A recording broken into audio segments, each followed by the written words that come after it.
नमस्कार दोस्तों, स्वागत है आपका। आशा है आप सब लोग स्वस्थ होंगे। आइए सुनते हैं आज की कथा कहानी। रानी पद्मावती की संपूर्ण कथा। दोस्तों, भारतीय इतिहास के पन्नों में अत्यंत सुंदर और साहसी रानी पद्मावती का उल्लेख है। रानी पद्मावती को रानी पद्मिनी के नाम से भी जाना जाता है। रानी पद्मावती के पिता सिंघल प्रांत के राजा थे। उनका नाम गंधर्व सेन था और उनकी माता का नाम चंपावती था। पद्मावती बाल्यकाल से ही दिखने में अत्यंत सुंदर और आकर्षक थी। पद्मिनी जब बड़ी हुई तो उसकी बुद्धिमानी के साथ ही उसके सौंदर्य के चर्चे चारों तरफ होने लगे। पद्मावती का लंबा एक हरा शरीर, झील सी गहरी आंखें और परियों सा सुंदर रंग रूप सभी का ध्यान आकर्षित कर लेता था। उनके माता पिता ने उन्हें बड़े लाड़ प्यार से बड़ा किया था। कहा जाता है बचपन में पद्मावती के पास एक बोलने वाला तोता था जिसका नाम हीरामणि था। पद्मावती को 13वीं-14वीं सदी की महान भारतीय रानी के रूप में जाना जाता है। रानी पद्मावती के जीवन का उल्लेख करने वाला सबसे पहला स्रोत 16वीं शताब्दी के सूफी कवि मलिक मोहम्मद जायसी द्वारा लिखित पद्मावत नामक एक महाकाव्य को माना जाता है।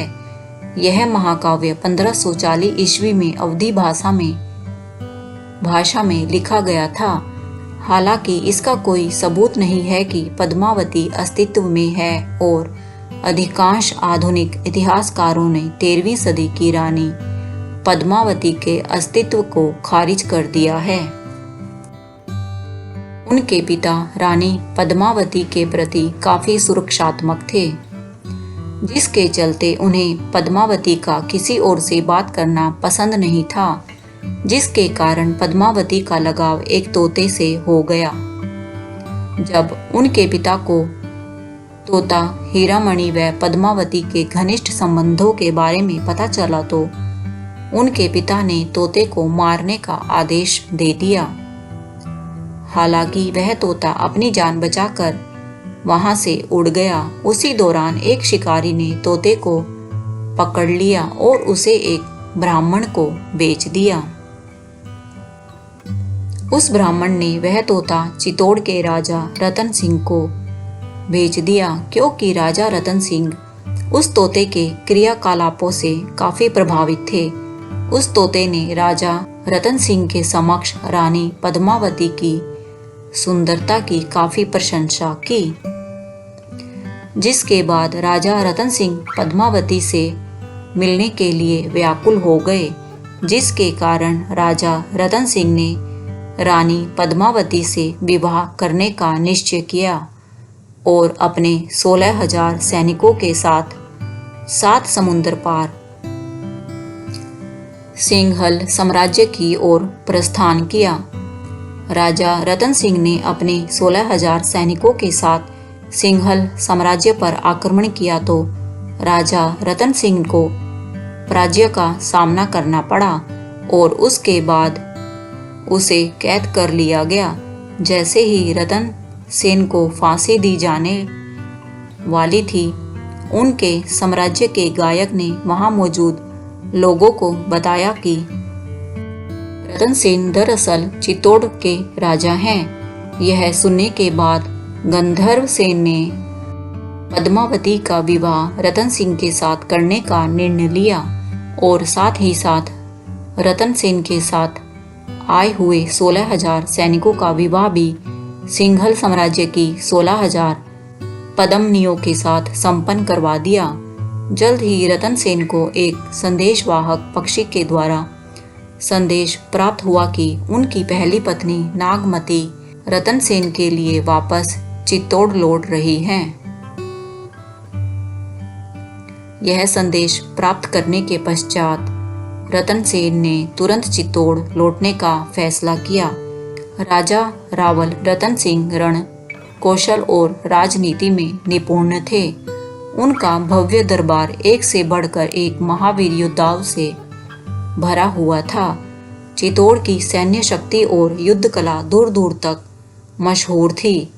चित्तौड़ राज्य में राघव चेतन नामक एक संगीतकार बहुत प्रसिद्ध थे।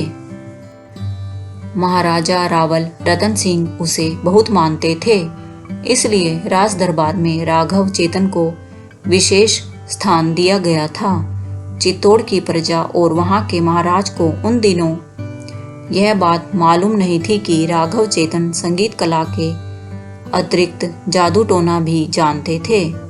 ऐसा कहा जाता है कि राघव चेतन अपनी इस काली शक्ति का उपयोग शत्रु को परास्त करने और अपने कार्य को सिद्ध करने के लिए करता था। एक दिन राघव चेतन जब अपना कोई तांत्रिक कार्य कर रहा था, रंगे हाथों पकड़ लिया और राजा रावल रतन सिंह के समक्ष पेश कर दिया गया।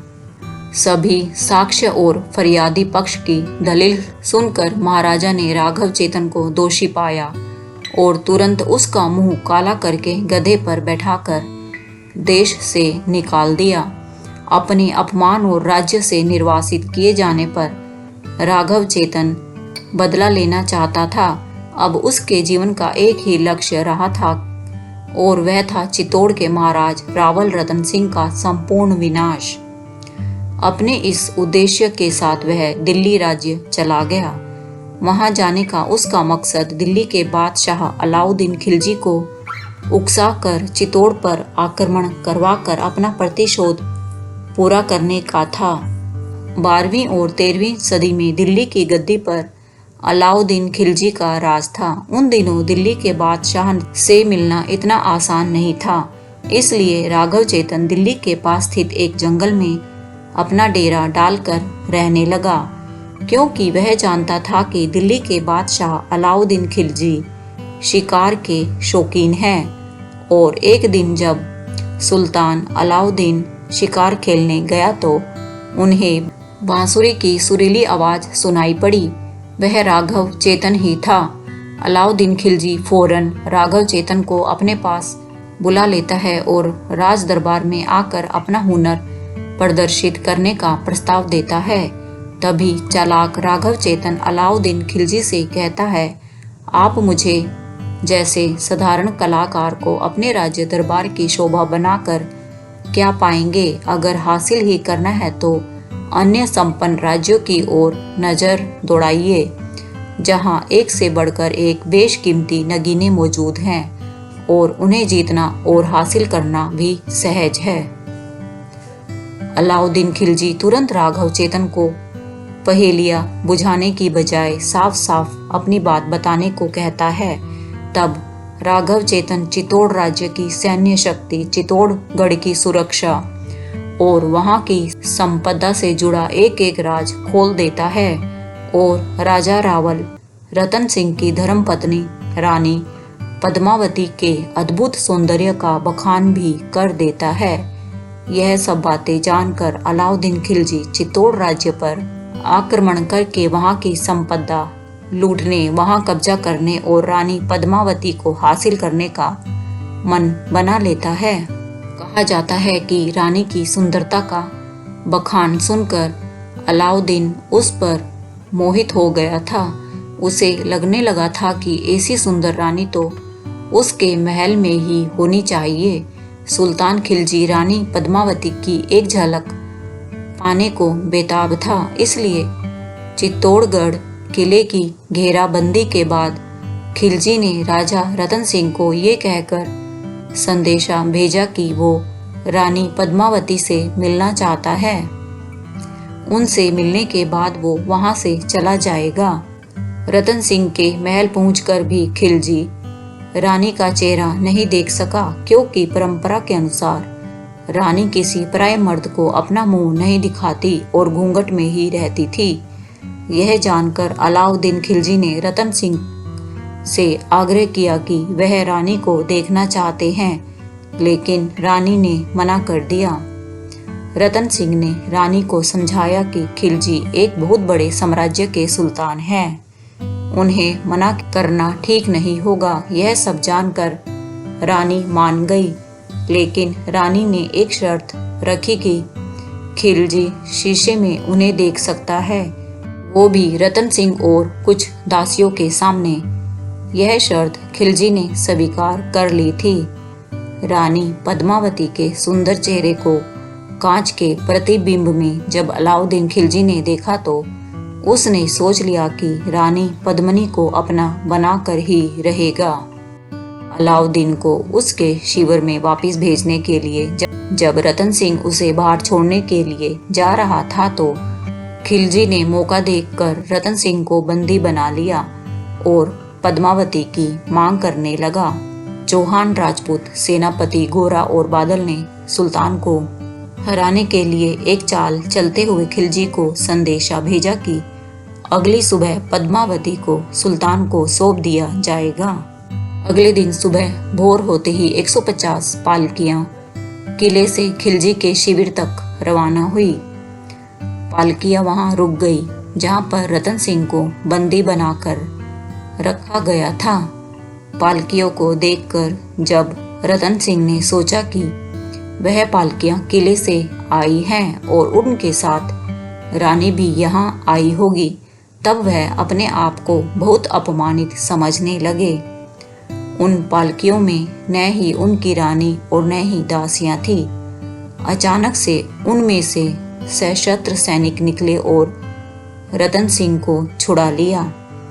खिलजी के अस्तबल से घोड़े चुराकर तेजी से घोड़ों पर किले की ओर भाग गए। गोरा इस मुठभेड़ में बहादुरी से लड़ते हुए वीरगति को प्राप्त हो गया, जबकि बादल रतन सिंह को सुरक्षित किले में ले आया।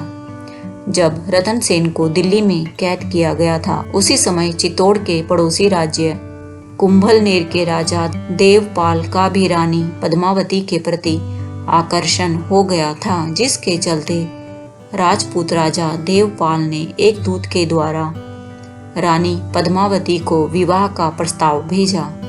चित्तौड़ लौटने के बाद रतन सेन ने देवपाल से बदला लेने का फैसला लेते हुए युद्ध करने का निर्णय लिया।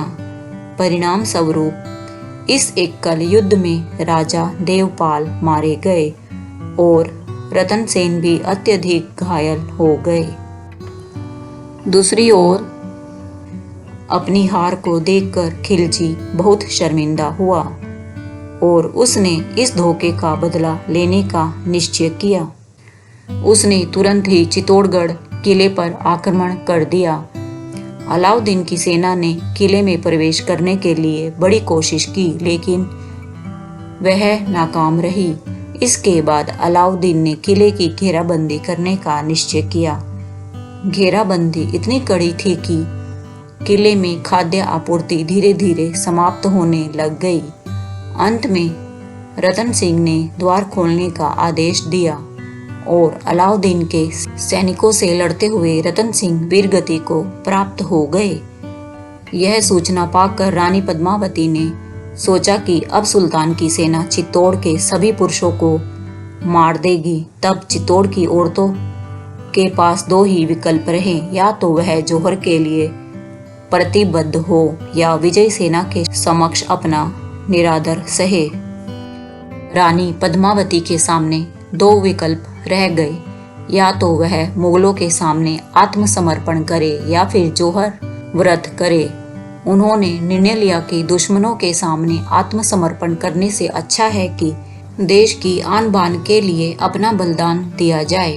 उन्होंने एक बड़ा हवन कुंड बनवाया और 16,000 राजपूत महिलाओं के साथ हवन कुंड में अपने आप को समर्पित कर दिया। अपने देश के स्वाभिमान के लिए ऐसा उदाहरण शायद ही कहीं मिलता हो। मुगल सैनिक जब किले में प्रवेश करते हैं तो उन्हें वहां राख और जली हुई हड्डियों के अतिरिक्त कुछ भी नहीं मिलता।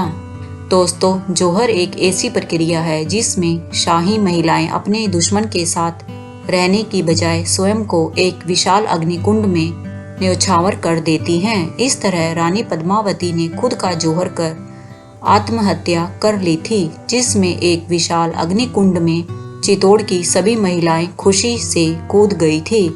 इस विनाशकारी विजय के बाद अलाउद्दीन की सेना केवल राख और जले हुए शरीर को देखने के लिए किले में आ सकी। आज भी चित्तौड़ की महिलाओं के जौहर करने की बात को लोग गर्व से याद करते हैं, जिन्होंने दुश्मन के साथ रहने की बजाय स्वयं को आग में न्यौछावर करने की ठानी थी। रानी पद्मावती के बलिदान को इतिहास में स्वर्ण अक्षरों से लिखा गया है। दोस्तों, कमेंट करके बताएं आपको आज की कहानी कैसी लगी। यदि यह धार्मिक कथा कहानी आपको बहुत अच्छी लगी है तो इसको लाइक करें। दोस्तों, अगर आपने अभी तक यह चैनल सब्सक्राइब नहीं किया है तो इसे सब्सक्राइब करके मेरी YouTube फैमिली का सदस्य बन जाएं। धन्यवाद। जय सिया राम। ओम नमः शिवाय।